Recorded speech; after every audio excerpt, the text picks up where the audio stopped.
Good evening friends. मैं BS गुरु education की तरफ से भूपेंद्र सिंह आपका एक बार हार्दिक स्वागत करता हूं।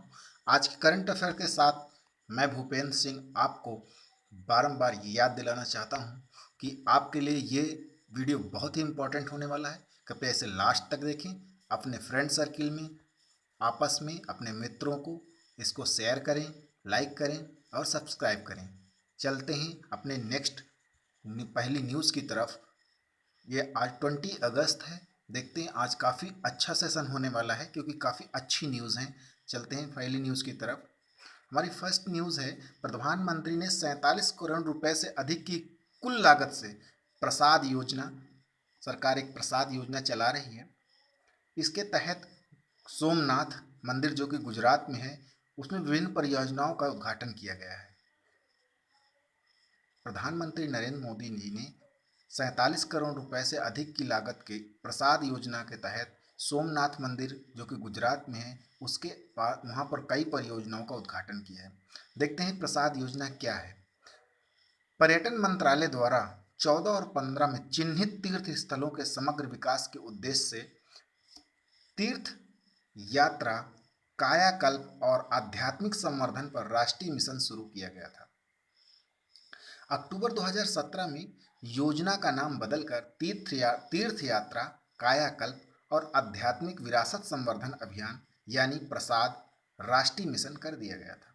इस योजना के तहत चिन्हित परियोजनाओं को संबंधित राज्य, संघ राज्य क्षेत्र की सरकार द्वारा चिन्हित एजेंसियों के माध्यम से क्रियान्वित किया जाता है। इसका मुख्य उद्देश्य क्या है? इसका मुख्य उद्देश्य महत्वपूर्ण राष्ट्रीय, वैश्विक तीर्थ और विरासत स्थलों का कायाकल्प एवं आध्यात्मिक संवर्धन करना है, समुदाय आधारित विकास का पालन करना और स्थानीय समुदायों में जागरूकता पैदा करना, आजीविका उत्पन्न करने के लिए विरासत शहर, स्थानीय कला, संस्कृति, हस्तशिल्प, व्यंजन आदि का एकीकृत पर्यटन विकास है और संरचनात्मक कमियों को दूर करने के लिए तंत्र को सुदृढ़ बनाना है। इसके अंतर्गत हमारी नागर शैली, मंदिरों की जो नागर शैली है यानी उत्तर भारतीय मंदिर शैली के विषय में चर्चा करते हैं। यहाँ पर हम उत्तर भारत में सामान्यतः एक पत्थर के चबूतरे पर संपूर्ण मंदिर का निर्माण होता है। यानी अगर हम देखें तो हमारे पास एक निचले हिस्से में एक चबूतरे के लिए एक पत्थर होगा और उसी पर संपूर्ण मंदिर का निर्माण होता है, जिसकी सीढ़ियाँ ऊपर तक जाती हैं। इसके अलावा दक्षिण भारत के विपरीत इसमें आमतौर पर विस्तृत चार दीवारी या प्रवेश द्वार नहीं होते हैं, जबकि आरंभिक मंदिरों में सिर्फ एक मीनार या शिखर होता था। लेकिन समय के साथ साथ मंदिरों में कई मीनार या शिखर बनाए जाने लगे। गर्भगृह हमेशा सबसे ऊंची शिखर के नीचे स्थापित होता है। शिखर के आकार के आधार पर नागर मंदिरों के कई खंड, उपखंड हैं। भारत के अलग अलग क्षेत्रों में मंदिर के विभिन्न हिस्सों के अलग अलग नाम हैं। साधारण शिखर के लिए सबसे सामान्य नाम जो आधार से वर्गाकार है और जिसकी दीवारें ऊपर की ओर एक बिंदु पर वक्र या ढलान वाली होती हैं, इसे लैटिन या रेखा प्रसाद का शिखर कहा जाता है। नागर क्रम में दूसरा प्रमुख प्रकार का स्थापत्य रूप फार्मसन है, जो लैटिन की तुलना में व्यापक और छोटा होता है। नागर भवन के तीसरे प्रमुख उप प्रकार को संबंधित वल्लभी प्रकार कहा जाता है। ये एक छत के साथ आयताकार इमारत है जो एक गुंबदकार कक्ष में स्थापित की जाती है। आइए देखते हैं इस चित्र में। ये नागर शैली में बना हुआ मंदिर है। जैसे कि आप देख पा रहे हैं, इसका जो निचला हिस्सा है, एक पत्थर के ऊपर पूरा मंदिर का निर्माण हुआ है। आपको पहले उसमें सीढ़ियां हैं, दूसरे में मंडप हैं, 3 मंडप आप देख रहे हैं यहाँ पर, और एक जो सबसे ऊंचा शिखर है, शिखरा, वो सबसे ऊंच में है, उसी में गर्भगृह है और आपकी जो मूर्ति होती है वो इसी में स्थापित होती है। फ्रेंड्स, ये नागर शैली मंदिरों की एक शैली है जो उत्तर भारत में उपयोग में आती है। फ्रेंड्स, वैसे तो मंदिरों की 3 शैलियाँ होती हैं। मैं वीडियो लंबा हो जाएगा, इस वजह से उनकी चर्चा यहाँ पर नहीं करते। अन्य किसी वीडियोज़ में हम इसकी चर्चा करेंगे। नागर शैली को आज इसमें डिस्कस किया गया है। आगे चलते हैं फ्रेंड्स नेक्स्ट न्यूज की तरफ अपनी। फ्यूजन इग्निशन, ये एक बहुत ही नया वर्ड है जो आपके करंट न्यूज़ में आया हुआ है। ये आपका जो फ्यूजन इग्निशन वर्ड है, ये नाभिकीय संलयन यानी परमाणु संलयन से संबंध रखता है। चलते हैं देखते हैं ये न्यूज़ में क्यों है और इसका क्या मीनिंग है, जानते हैं। कहते हैं लॉरेंस लिवरमोर नेशनल लेबोरेटरी, जो कि कैलिफोर्निया यूएस में नेशनल इग्निशन फैसिलिटी का संचालन करती है, के शोधकर्ता ने पहली बार फ्यूजन इग्निशन का प्रदर्शन किया है। फ्यूजन इग्निशन एक प्रक्रिया है या प्रोसेस है। देखते हैं इससे क्या हमें फायदे हैं, क्या नुकसान है। इस सफलता ने दुनिया को नाभिकीय संलयन के माध्यम से असीमित स्वच्छ ऊर्जा के उत्पादन के सपने के लगभग करीब ला दिया है। यानी आज जो ये फ्यूजन इग्निशन का प्रोसेस हुआ है या इसका प्रदर्शन हुआ है, इसने हमें नाभिकीय संलयन के माध्यम से असीमित स्वच्छ ऊर्जा के उत्पादन के सपने को लगभग उसके करीब ला दिया है। हमें जानते हैं इस प्रयोग के विषय में, इसमें क्या है। प्रयोग में फ्यूल प्लेट्स पर ऊष्मा उत्सर्जन के लिए लेजर ऊर्जा प्रवाहित की है और सूर्य के केंद्र के समान परिस्थितियों में उन पर दबाव डाला है। इसने संलयन प्रक्रियाओं को उत्तेजित किया। इस प्रक्रियात्मक में से अल्फा कण यानी हीलियम धनात्मक आवेशित कण निकलते हैं, जो बदले में आसपास के प्लाज्मा को गर्म करते हैं। गर्म प्लाज्मा ने अल्फा कण भी उत्सर्जित किए और एक आत्मनिर्भर प्रक्रिया हुई जिसे इग्निशन कहा जाता है। इग्निशन परमाणु संलयन प्रक्रिया से ऊर्जा उत्पादन को बढ़ाने में मदद करता है और ये भविष्य के लिए काफी उपयोगी है। प्रयोग का हमारे लिए क्या महत्व है। सूर्य के केंद्र में स्थितियों से संबंधित अध्ययन की एक तो अनुमति के द्वार खोल दे गए। दूसरा, प्लाज्मा पदार्थ की वह अवस्था है जो पहले कभी प्रयोगशाला में नहीं बनाई गई। पदार्थ की क्वांटम अवस्था में अंतर्दृष्टि प्रदान करता है। बिग बैंग की शुरुआत के करीब की स्थिति है। फ्रेंड्स, ये न्यूज़ हमारे लिए करेंट्स में काफ़ी इंपॉर्टेंट रखती है। देखते हैं, चलते हैं हम नाभिकीय संलयन क्या होता है, नाभिकीय विखंडन और नाभिकीय संलयन पर थोड़ी चर्चा करते हैं। परमाणु संलयन कई छोटे नाभिकों के एक बड़े नाभिक में संयोजन के रूप में परिभाषित किया जाता है। जब कई छोटे नाभिक एक साथ मिलते हैं तो इसे नाभिकीय संलयन कहा जाता है, जिसके बाद बड़ी मात्रा में ऊर्जा निकलती है। संलयन वह प्रक्रिया है जो सूर्य को शक्ति प्रदान करती है। यानी संलयन के माध्यम से ही सूर्य से जो रोशनी या जो शक्ति हमारे पास आती है वो नाभिकीय संलयन के द्वारा आती है और एक असीम स्वच्छ ऊर्जा स्रोत प्रदान करती है। सूरज में अत्यधिक गुरुत्वाकर्षण द्वारा उत्पन्न अत्यधिक दबाव संलयन की स्थिति पैदा करता है। संलयन अभिक्रियाएं प्लाज्मा नामक पदार्थ की अवस्था में होती हैं। प्लाज्मा एक गर्म अवशोषित गैस है। प्लाज्मा गर्म अवशोषित गैस है जो सकारात्मक आयनों और मुक्त गति वाले इलेक्ट्रॉनों से बनी होती है, जिसमें ठोस, तरल एवं गैसों से अलग अद्वितीय गुण होते हैं। इसी वजह से इसे पदार्थ की चौथी अवस्था के नाम से भी जाना जाता है। उच्च तापमान पर इलेक्ट्रॉन परमाणु के नाभिक से अलग हो जाते हैं और प्लाज्मा या पदार्थ की अनियत अवस्था बन जाते हैं। प्लाज्मा को पदार्थ की चौथी अवस्था के रूप में भी माना जाता है, जैसा कि मैंने आपको ऊपर बताया। न्यूक्लियर फ्यूजन होता क्या है, यानी इसे नाभिकीय संलयन को हम न्यूक्लियर फ्यूजन कहते हैं। इसमें क्या होता है, ड्यूटेरियम और टाइट्रियम के आइसोटोप्स और हाइड्रोजन के आइसोटोप्स के साथ, यानी ड्यूटेरियम के आइसोटोप्स या ड्यूटेरियम या टाइट्रियम के आइसोटोप्स के साथ हाइड्रोजन की क्रिया कराते हैं तो जो दोनों फ्यूज़न होता है तो कुछ न्यूट्रॉन्स निकलते हैं, एनर्जी निकलती है और हीलियम। तो ये है न्यूक्लियर फ्यूज़न और इसके माध्यम से हम नाभिकीय संलयन के माध्यम से ऊर्जा प्राप्त करते हैं। चलते हैं देखते हैं इसके लाभ क्या हैं। इस नाभिकीय संलयन के हमारे क्या लाभ हैं।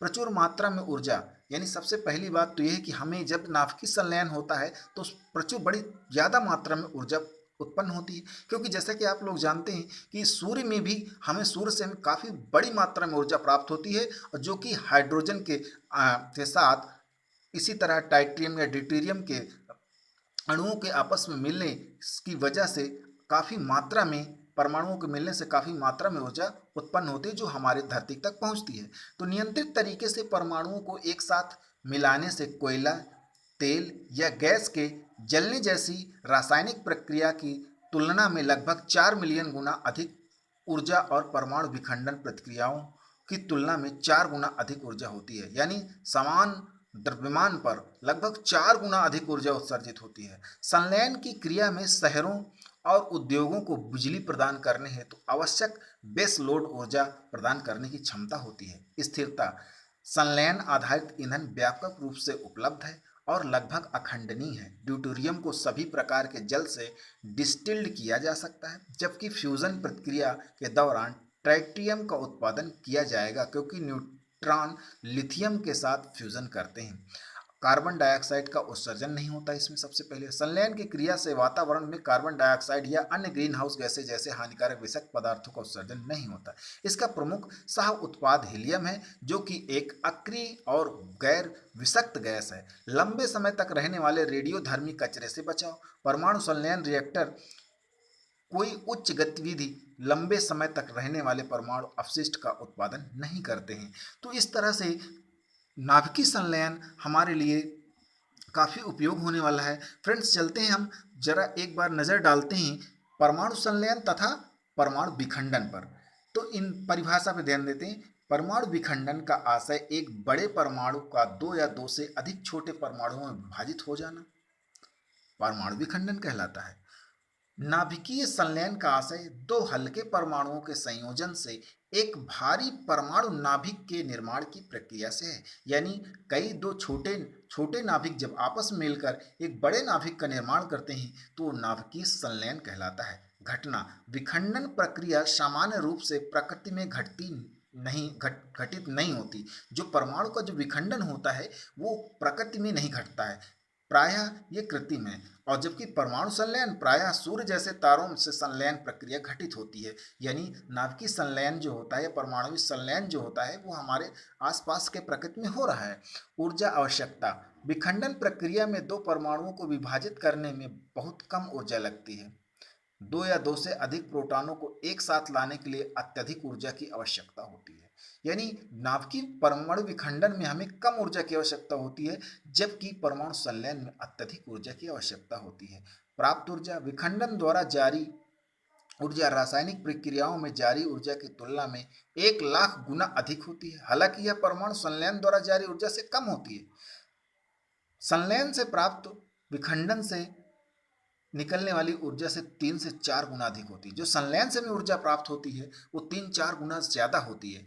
तो ऊर्जा उत्पादन, विखंडन प्रक्रिया का उपयोग परमाणु ऊर्जा संयंत्रों में किया जाता है। यह ऊर्जा उत्पादन के लिए एक प्रायोगिक तकनीक है। तो फ्रेंड्स, ये नाभिकीय संलयन और या परमाणु संलयन या नाभिकीय विखंडन, ये परमाणु विखंडन, ये दोनों ही काफ़ी इम्पोर्टेंट घटनाएं हैं। इन्हीं के द्वारा, एक के द्वारा हाइड्रोजन बम और एक के द्वारा परमाणु बम बनाया जाता है। फ्रेंड्स, चलते हैं हम अगली न्यूज़ की तरफ हमारी, जो कि इस समय बहुत चर्चा में है। काफ़ी इन न्यूज़ पर आज कई न्यूज़ हैं आपके पास। फ्रेंड्स, इस वीडियो को लाइक सब्सक्राइब करें, अपने फ्रेंड्स को उन तक पहुंचाएं जिन तक द हिंदू जैसे न्यूज़पेपर या इंपॉर्टेंट न्यूज़पेपर नहीं पहुंच पाते हैं। फ्रेंड्स, मैं आपसे बार बार कहता हूं कि अपने फ्रेंड्स सर्किल में इसे सब्सक्राइब करें और अपने दोस्तों को शेयर करें। देखते हैं अपनी न्यूज़, आपदा प्रबंधन।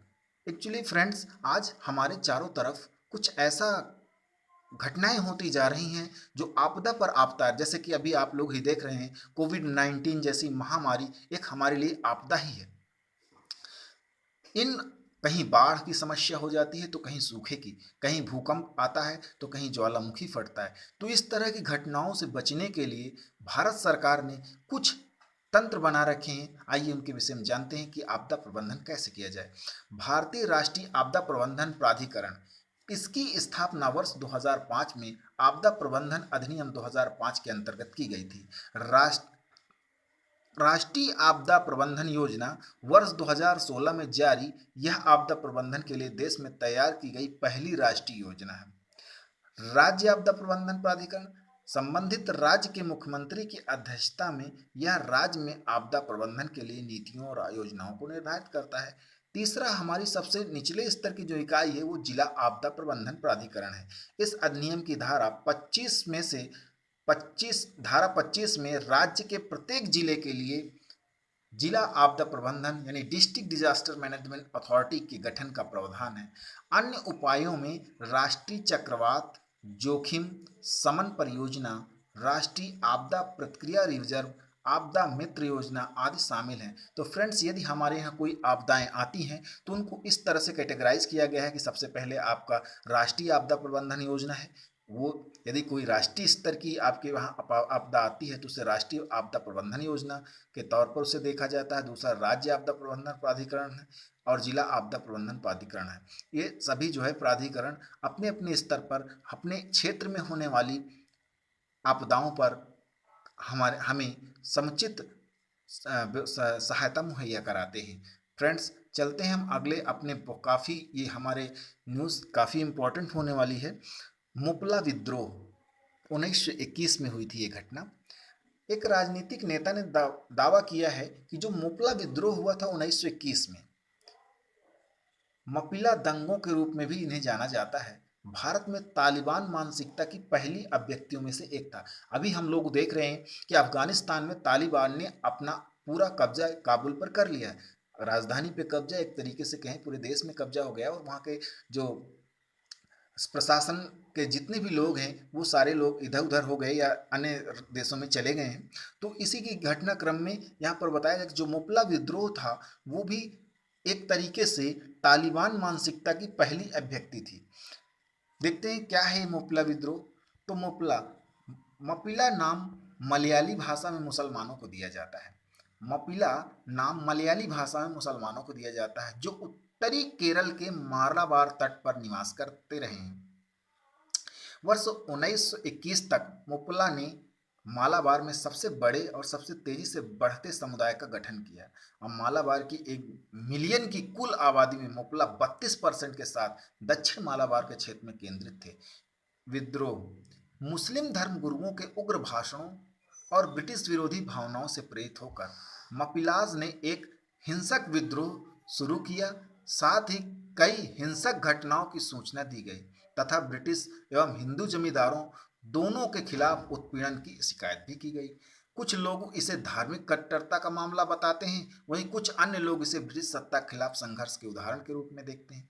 और कुछ ऐसे भी हैं जो मालाबार विद्रोह को जमींदारों की अनुचित प्रथाओं के खिलाफ एक किसान विद्रोह मानते हैं, जबकि इतिहासकार इस मामले पर बहस जारी रखते हैं।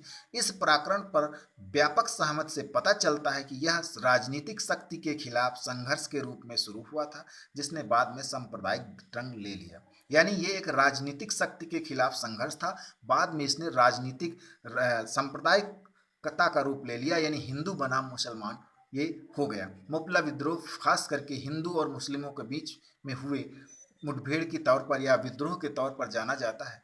अधिकांश जमींदार निम्बूधारी ब्राह्मण थे, जबकि अधिकांश काश्तकार मपिलास मुसलमान थे। यानी जो जमींदार थे वो ब्राह्मण थे और जो काश्तकार थे वो मुसलमान थे।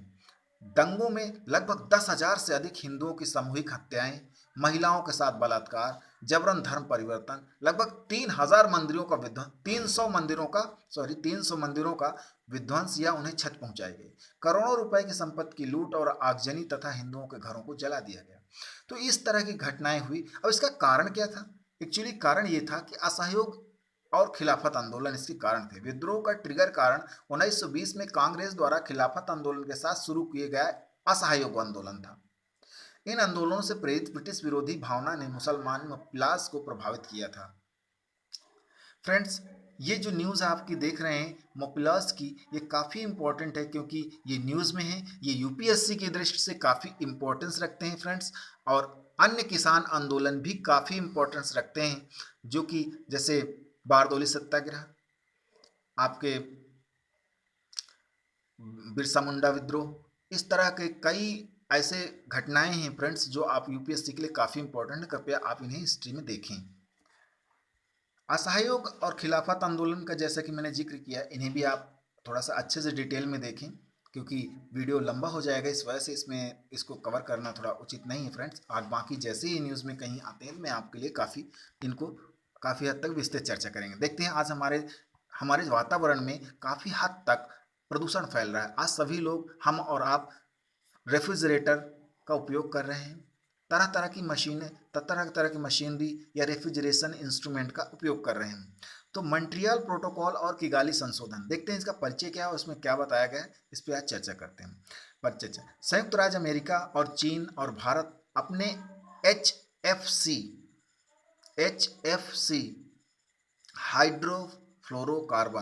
हाइड्रोफ्लोरोकार्बन को चरणबद्ध तरीके से समाप्त करने और उन्हें जलवायु अनुकूल विकल्पों के साथ बदलने के लिए अलग अलग समय सारणी के साथ अलग अलग देशों के समूहों में है। भारत को वर्ष 2047 तक अपने HFC उपयोग को 80% तक कम करना है, जबकि चीन और संयुक्त राज्य अमेरिका को क्रमशः 2045 एवं वर्ष 2034 तक समान लक्ष्य प्राप्त करना है। भारत वर्ष 2032 के 4 चरणों, वर्ष 2032 में 10%, 37 में 20%, 42 में 30% और वर्ष 47 में 80 के साथ इस लक्ष्य को पूरा करेगा। मौजूदा कानूनी ढांचे में संशोधन किगाली संशोधन के अनुपालन को सुनिश्चित करने हेतु हाइड्रोफ्लोरोकार्बन के उत्पादन और खपत के उचित नियंत्रण की अनुमति देने वाले ओजोन संरक्षण पदार्थ नियम वर्ष 2024 के तहत किए जाएंगे।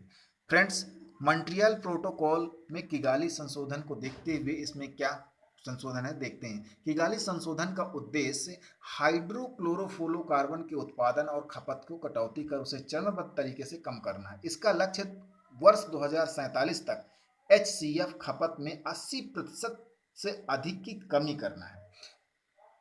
ओजोन परत के क्षरण पर इसके शून्य प्रभाव को देखते हुए HFC का प्रयोग वर्तमान में एयर कंडीशन, प्रशीतन यानी रेफ्रिजरेटर और फोम इंसुलेशन में हाइड्रोक्लोरोफ्लोरोकार्बन व क्लोरोफ्लोरोकार्बन के प्रतिस्थापन के रूप में किया जाता है। हालांकि ये शक्तिशाली ग्रीन हाउस गैसें भी हैं। शोधन के तहत विकसित देश वर्ष 2019 से HCF की खपत कम करेंगे। अधिकांश विकासशील देश वर्ष 2024 में खपत को स्थिर कर देंगे। भारत सहित कुछ विकासशील देश अद्वितीय परिस्थितियों के साथ वर्ष 2028 में खपत को स्थिर कर देंगे। यह योजना कुछ देशों को जलवायु अनुकूल विकल्पों के संकलन में मदद करने हेतु वित्तीय पोषण में भी सहायता करती है। किगाली संशोधन के साथ मॉन्ट्रियल प्रोटोकॉल ग्लोबल वार्मिंग के लिए खिलाफ और भी अधिक शक्तिशाली संसाधन बन गया है। फ्रेंड्स, ये जो आप किगाली या मॉन्ट्रियल प्रोटोकॉल देख रहे हैं, ये हमारे लिए पर्यावरण प्रदूषण पर ज़्यादा कुछ नहीं करती। ये HCFC यानी हाइड्रोफ्लोरोकार्बन पर फोकस करती है और ये 2047 तक HFC यानी हाइड्रोक्लोरोफ्लोरोकार्बन की खपत में 80% से अधिक की कमी लाने का इसका लक्ष्य है। Friends, thanks for watching this video.